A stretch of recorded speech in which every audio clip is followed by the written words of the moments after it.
الميو نخلهم سنة تمسي زعدمكم مني أفوق إذن هنقدمنا كاب جبر مدهن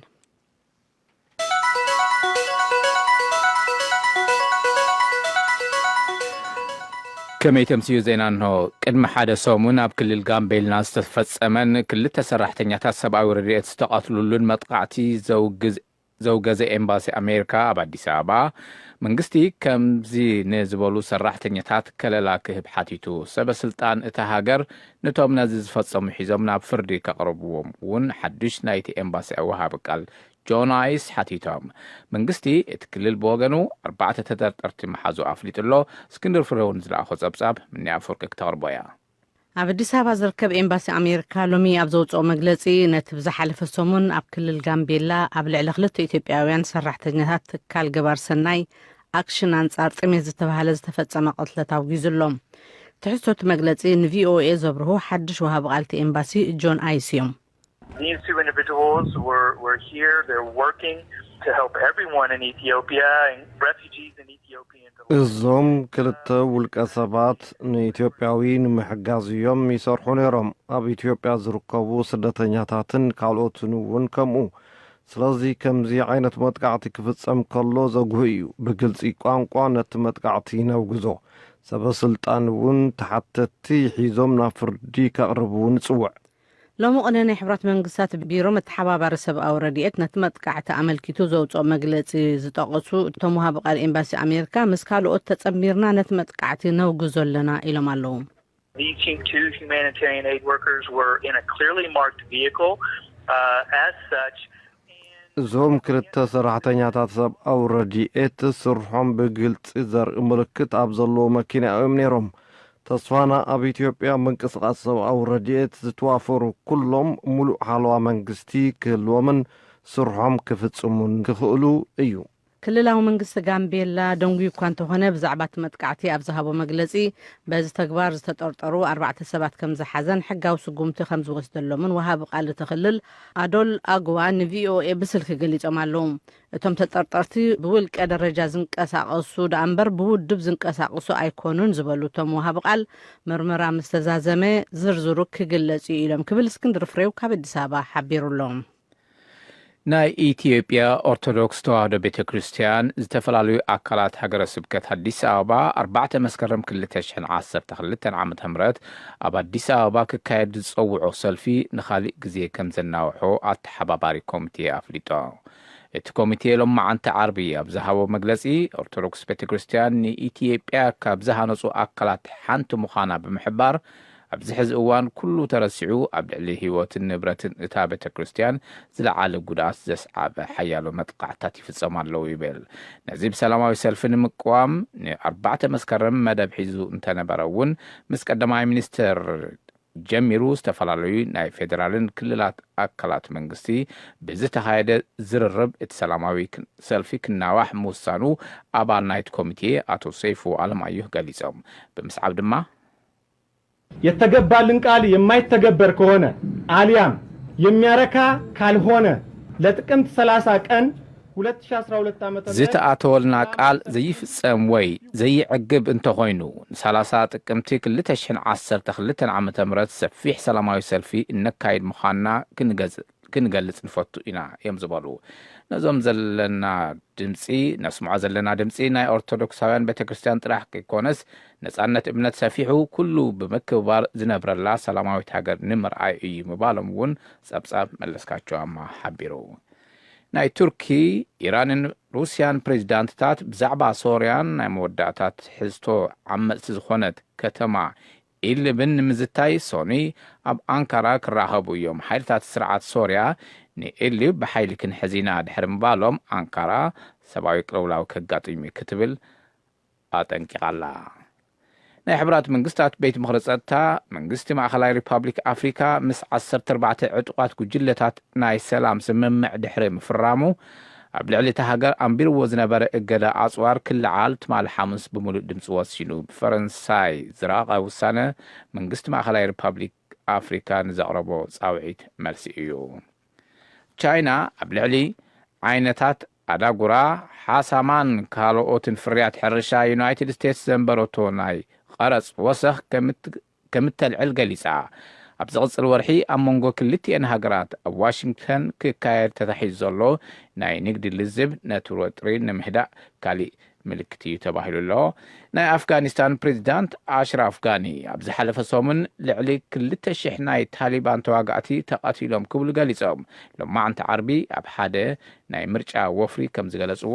እቲ ናዕበኛ ጉጅለ ናብ ፖለቲካ ፍታሕ ክመጽእ ኣለዎ እውን ኢሎም። ኣሜሪካውያን ዴሞክራሳውያን ትማል ሰንበት ኣብ ሂውስተን ቴክሳስ ሳልሳይ መድረኽ ክትዓካይዶም ኣብ ልዕሊ ኣገልግሎት ጥዕና ኢሚግሬሽንን ፖሊስ ወፃኢን ርእሱን ክትዓካይዶም እዮም። ሓደ ካብቶም 10 ሕፁያት ንዓመታ ኣንጻር ፕሬዚዳንት ዶናልድ ትራምፕ ናብ ምርጫ ክቐርብ እዩ። መንግስቲ ዕራቅ ዳዕሽ ኬሚካላውን ባዮሎጂካውን ኣጽዋር ከማዕብል ንዝሓገዛት ጓል ኣንስተይቲ ኣባል ዳዕሽ ዕድመ ልክዕ ማእሰርቲ ክትእሰር ትማል ሐሙስ ፈሪዱ። ሚኒስተር ውሽጢ ሃገር ዕራቅ አብራር አልኩባይስ ኢሉ ዝጸውዓ ጓል ኣንስተይቲ ከም ኣካል ኬሚካላውን ባዮሎጂካውን ኣጽዋር ንምዕባል ዝሰርሕ ናይ ዳዕሽ ምርምር ጉጅለ ቁልፊ ተራ ከም ዝነበራ ይንገር። ናይ ዕራቅ ፋልካን ናይ ስለያ ዋህዮ መዓዝ ከም ዝኣሰራ ከይገለጸ ቅድም ክብል ኣብ ዝነበረ ስርሒት ተታሒዛላ ክብል ሓቢሩሎ ዜና ኣብዚ ፍጸም። نمسكنك قبرن زينا زي راديو دمت أمريكا يقدم لكم كم سمعكمون بريزيدنت النزوة دادرو أمريكاويان حسيات الديمقراط تمال سنبت أب هيوستن تكساس سالساي مدرخ كتا عكايدو مالو قبل لا أقلقلوت عنا إميغريشنن بوليسي وطاقن روسون كتا عكايدو ميم حدا كابتوم عسرت حسيات نعامتا أنصار بريزيدنت دونالد ترامب ناب مرجعك قربيم مسارحتنا جميلون زدالو تبصاب بترسلتان كأربغيو 10 ሕፁያት ዴሞክራሲያዊ ፓርቲ ንፈለማ ግዜ እዮም ኣብቲ ትማሊ ብቴሌቭዥን ABC ዝተዳለወ መድረክ ክትዕ ዝተሳተፉ ብዙሕ ከይደንጎዩ እውን ነበረ ነንባዕሎም ዝተወቃቀሱ ኣብዚ እዋን እዚ ነቲ ደንበይ መርሑ ዘሎ ምክትል ፕሬዚደንት ጆ ባይደን ሽፋን ኣገልግሎት ጥዕና ስለምንታይ ከስፍሕዎ ከም ዝወጠኑ ኣብሪሆም ከምኡውን ልዙብ መርገፂ ንዝሓዙ ካልኦት መናሕንሕቶም ንዝሓዝዎ መርገፂ ክከላኸሉ ኣገዲዶሞም ባይደን ከምዚ ይበሉ How are we going to pay for it? I want to hear tonight how that's happened. كما يبلنا إنا خنكفلو كما يكخون كم زغل لو مشهد كسمع دلي نقفا بايدن قبل علي كاب ماساتشوستس زغونو سنتر إليزابيث وورنن سنتر برني ساندرسن زعلمين يرو كلتيوم سنترات نزصفح منقستاو شيفان أقلقلو طعنا زتاقو يوم سنتر إليزابيث وورن كم ديلن ملسا How do we pay for it? We pay for it. Those at the very top, the richest individuals. كما يبلنا إنا هنكفلو كابتم أزيوم ديتاتات زغونو كابن رخو إنا هنكفلو وتم أزيوم ديتاول كسباتن زعبي كوبانياتاتن يمكخفلوه سيناتر برني ساندرس بوغانوم زهاوو ملاشالو Every study done shows that Medicare for all is the most cost-effective approach. ኣብዚ ሃገር እዚኣ ብትሑት ዋጋ ኣገልግሎት ጥዕና ንደቂ ተባዕትዮ ደቂ ኣንስትዮን ህፃናትን ክንቐርብ ንኽእል ብሜዲኬር ኣቢሉ ከም ዝኾነ ኩሎም መጽናዕትታት ኣረጋጊጾም እዮም ካልኦት ኣብቲ መድረኽ ዝነበሩ ሕፁያት ብወገኖም ዴሞክራሲያውያን ነቲ ቀንዲ ልእኽቶ ረሲዖም ነንባዕሎም እናተጣፍኡ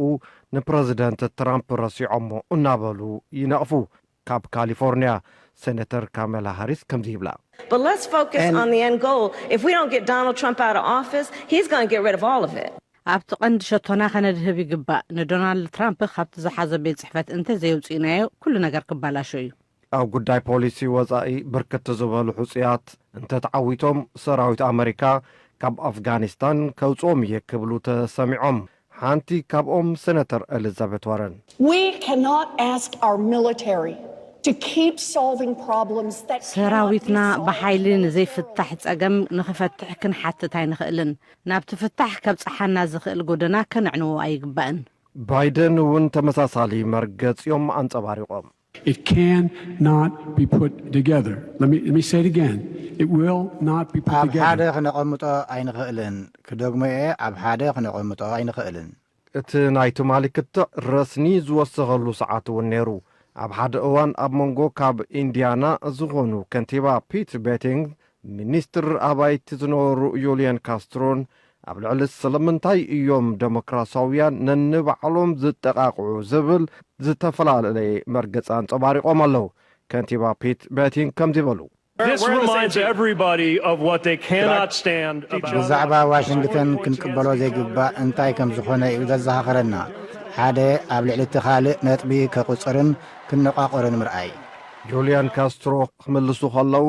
መባታዊ ምርጫ ዴሞክራሲያውያን እዩ ዝበሃል መረፃ እውን ይበሃል በሉ እቶም ብቴሌቪዥን ABC ትማል ምሸት ዝቐረቡ 10 ሕፁያት ዝቕፅል ወርሒ ኣብ ዝህሉ ክትዕ ዴሞክራሲያውያን ዳግም ንኽካትዑ እውን ብቑዓት ኮይኖም ኣለዉ ቶም ስታየር ዝተባሃለ ቢልዮነር እውን ኣብ መንጎኦም ክኸውን እዩ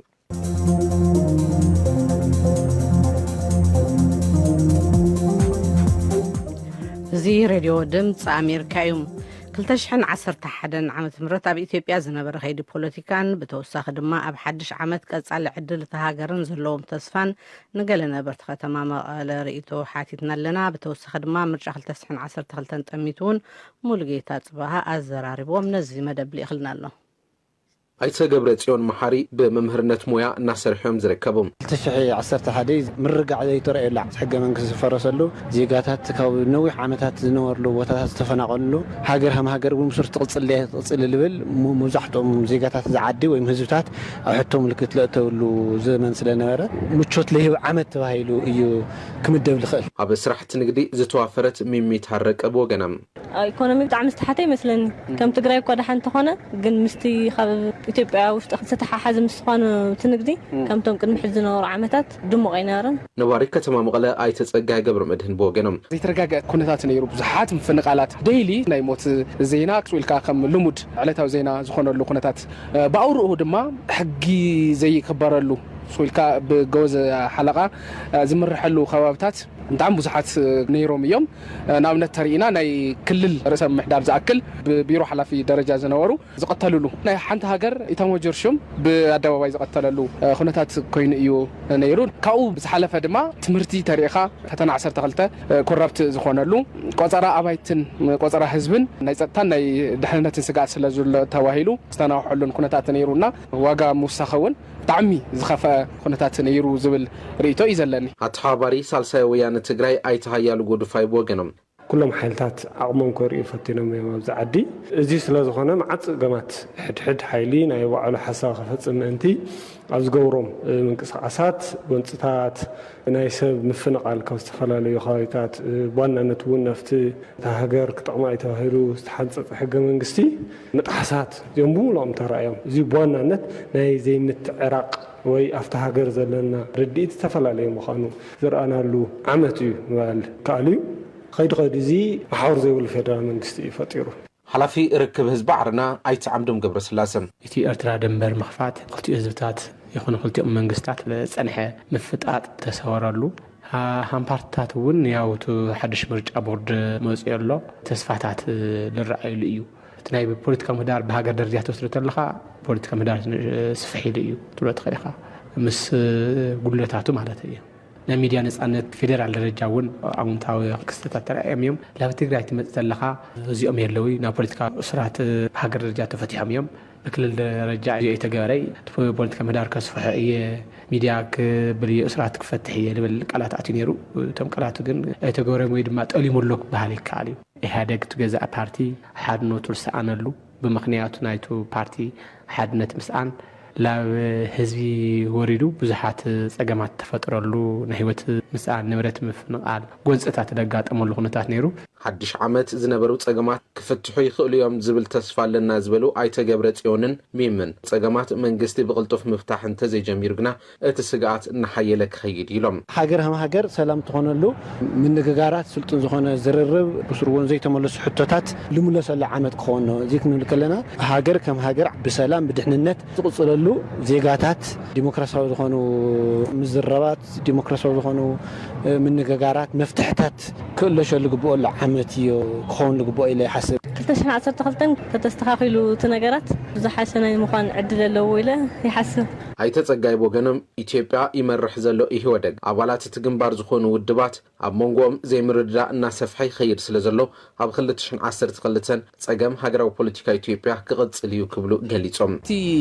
ህዝብታት ዝዝውርዎ ዘሎ ኢሊታት ኢንተረስት ብጣዕሚ ዝተረሓቑ ዝተፈላለዩ ስለ ዝኾኑ ናብ ሓደ ከምጽእ ዝኽእል መንግስቲ ዝመርሕ ውድብ የድሊ ኣብ ኢህወደግ ኣብ ባዕሎም ዘይምትእምማን ናይ ሓሳብ ሓድነት ዘይምህላው ዘይምርድዳእ ዘይምስምማዕ ናይ ተግባርን ናይ ተሓሳስባን ሓድነት ስለ ዘይብሉ እዙይስ ናብ ሓደ ኣምጽኡ ክእርሞ ክፈትሖ ይኽእል እዩ ዝብል እምነት የለን ስለዚ 2012 እውን ካብ 2011 ዝበኣሰ ክኸውን ዝኽእለሉ ኩነታት ኣለዎ መረፃ ክካየድ ይካየድን ዝብል ሞገት ቀድሚ እዩ ተጀሚሩ ስለዝተደለየ እምበር እቲ መረፃ ዝካየደሉ ስራሕትና ስራሕካ ምክያድ ይከኣል ነይሩ እዩ ስለዚ መረፃ ናይ ምክያድ ዕድሉ ኣዝዩ ዝነኣሰ ይኾን ድሕሮ እንታይ ክፍጠር እዩ ብዋናነት እቲ ሕገ መንግስቲ ዝልወጠሉ ዕድል ክህሉ ክእል እዩ መረፃ እንድሕር ተናዊሑ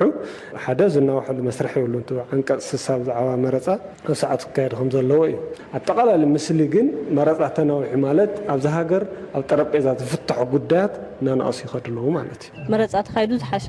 ተዝኸም ሓድር ዝኽእል ሓሰሰት ከም መጻ ጽቡቕ 2012 መረፃ ተዝግበር ይምረጽ እቲ መንግስቲ ዝገብሮ ዘሎ ነገራት ግን መረፃ ንክካየድ ከይኾነስ ክተዓናቐፍ ዓይነት ኣስተዋጽኦ ይካየድ ስለሌሎ ምናልባት 2012 እውን ኣብ ጉዳይ መረፃ ንከራኸረሉ ንዋጠጠሉ ዘመን ከይኸውን እውን ከም ስጋኣት ኣለሞ ስጋኣት እውን ክቕረፍ እንሆ ባህላ እየ ኣይተ ዓምደሙ ገብረ ስላሴ ብወገኖም ንሕና ሃም ፓርቲ ኣብ ሰዓቱ ክካየድ ኢና ንጽበ ቱብ ኣብ ትግራይ ዘሎ ፖለቲካዊ ምህዳር ሃሙ ኢሉ ተስተኻኸልኻ ምርጫ ምክያድ ታለላ ተረጋጋዒት ሰላም ምስኣን ማለት እዩ ካብቲ ሓድሽ ዓመት ጀሚርና እውን ናይ ፖለቲካ ምህዳር ምስፋሕ ተግባራት ክካየድ ኣሎ ዓረና እውን እዚ ተግባራዊ ምግባር ጻዕሪ ክካየድ እዩ ኣብ መላእ ትግራይ ክንቀሳቀስ እዩ ህዝባዊ ኣኼባታት ክካየድ እዩ ሰልፍታት ክጽውዕ እዩ ጽሑፋት ዓርሱ ከፋልጥ እዩ መማረጽ ኢላ ህዝብ ከቕርብ እዩ ኣብዚ ዕንቅፋት ተጋጢሙ ህወሓት ብኣፍ ጥራሕ ምርጫ ይካየድሉ ኣሎ ማለት እዩ ሬድዮ ድምፂ ኣሜሪካ ሙልጌታ ጽባሃ መቐለም እዚ ተከታተልዎ ዘለኹም ካብ ዋሽንግተን ዲሲ ዝፍኖ ዘሎ ሬድዮ ድምፂ ኣሜሪካ እዩ ናብ ስሩዕ መደብና ቅሕፅል ንሓልፍ ኢና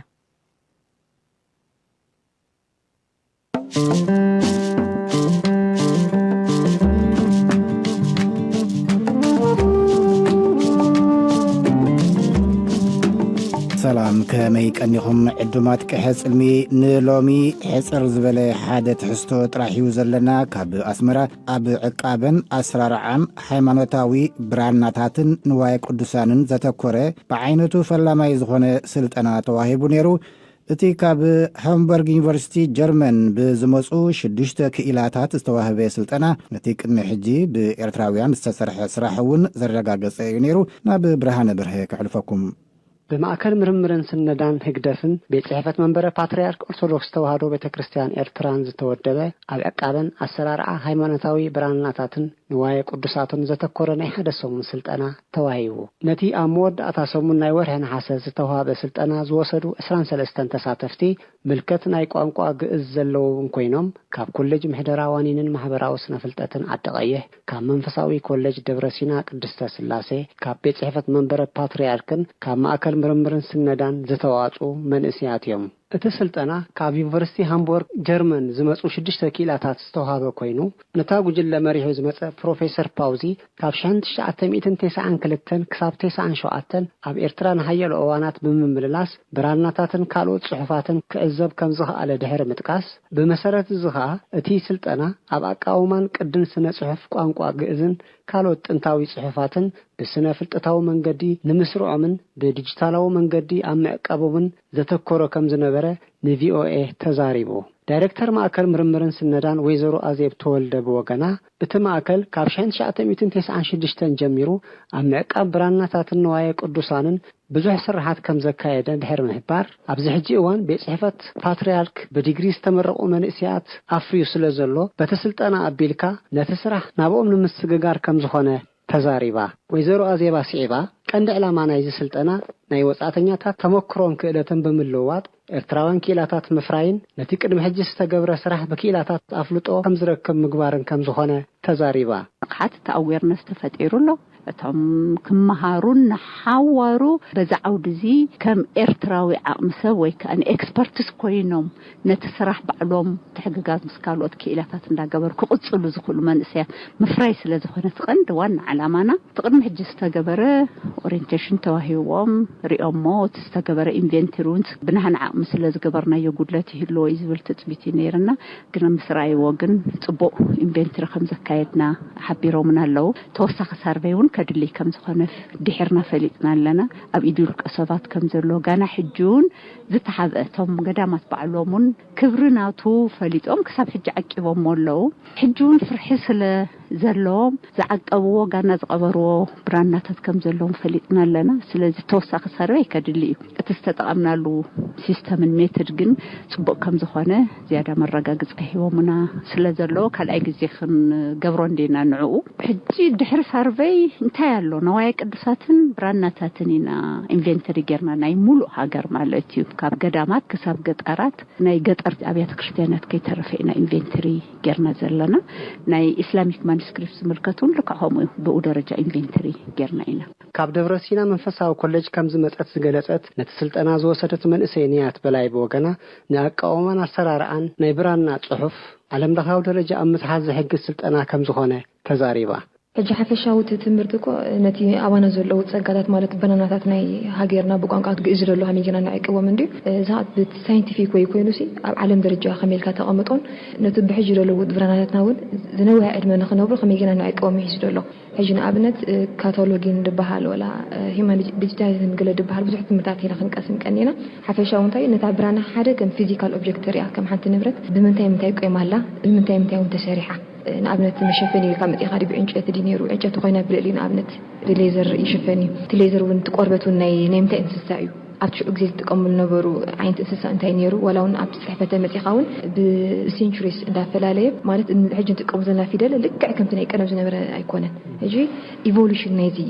في دلاتون هجي أمنت حنت برانا متيا رأي بمرأي مالتي فيلولوجي دبال عبد الخوين دوت إنه رئي خانة في دل بزي أتحفة نازي في دل زي إذا برانا زي كان مخندز جزء زنا برا تعيلك كتجمجم تخيل ناب كاربون ديتينج دبال كال تكنيكي أتخا مالتي سلازي بعبيو تجاراتنا أيو بحسرة تيزي بالات زي كون نحنا كنقبلو بأنا أنت خناجن مس عالم كزارب توين كلام بفاكت في خزارب بفاكت كيركا كم قدام يكون قاعدة بتوين كان أولد بشوفتي ولو أقدر سنة تخزارب توين كاسي بالساينتفيك ميثود سلازو خنا بزح ربع حيت أني حبوا تبوك أتم هيرنا مالتي أمم فساو كلج قدست سلاسة أسمرا ممهر سنة صحف قوان قاعد تراز هنا كشي مبرهاتهم برهانة بوجنو تزقصهم وصلت أنا أبنائك أتصال سرهم مفتح كم زهونهم تزاريبو تينات ندليات ندالو سنينا بحافش عن ريال نمبر كم زعل سلا وودن زغونه بمتنعت التوعد النجارات نير نخل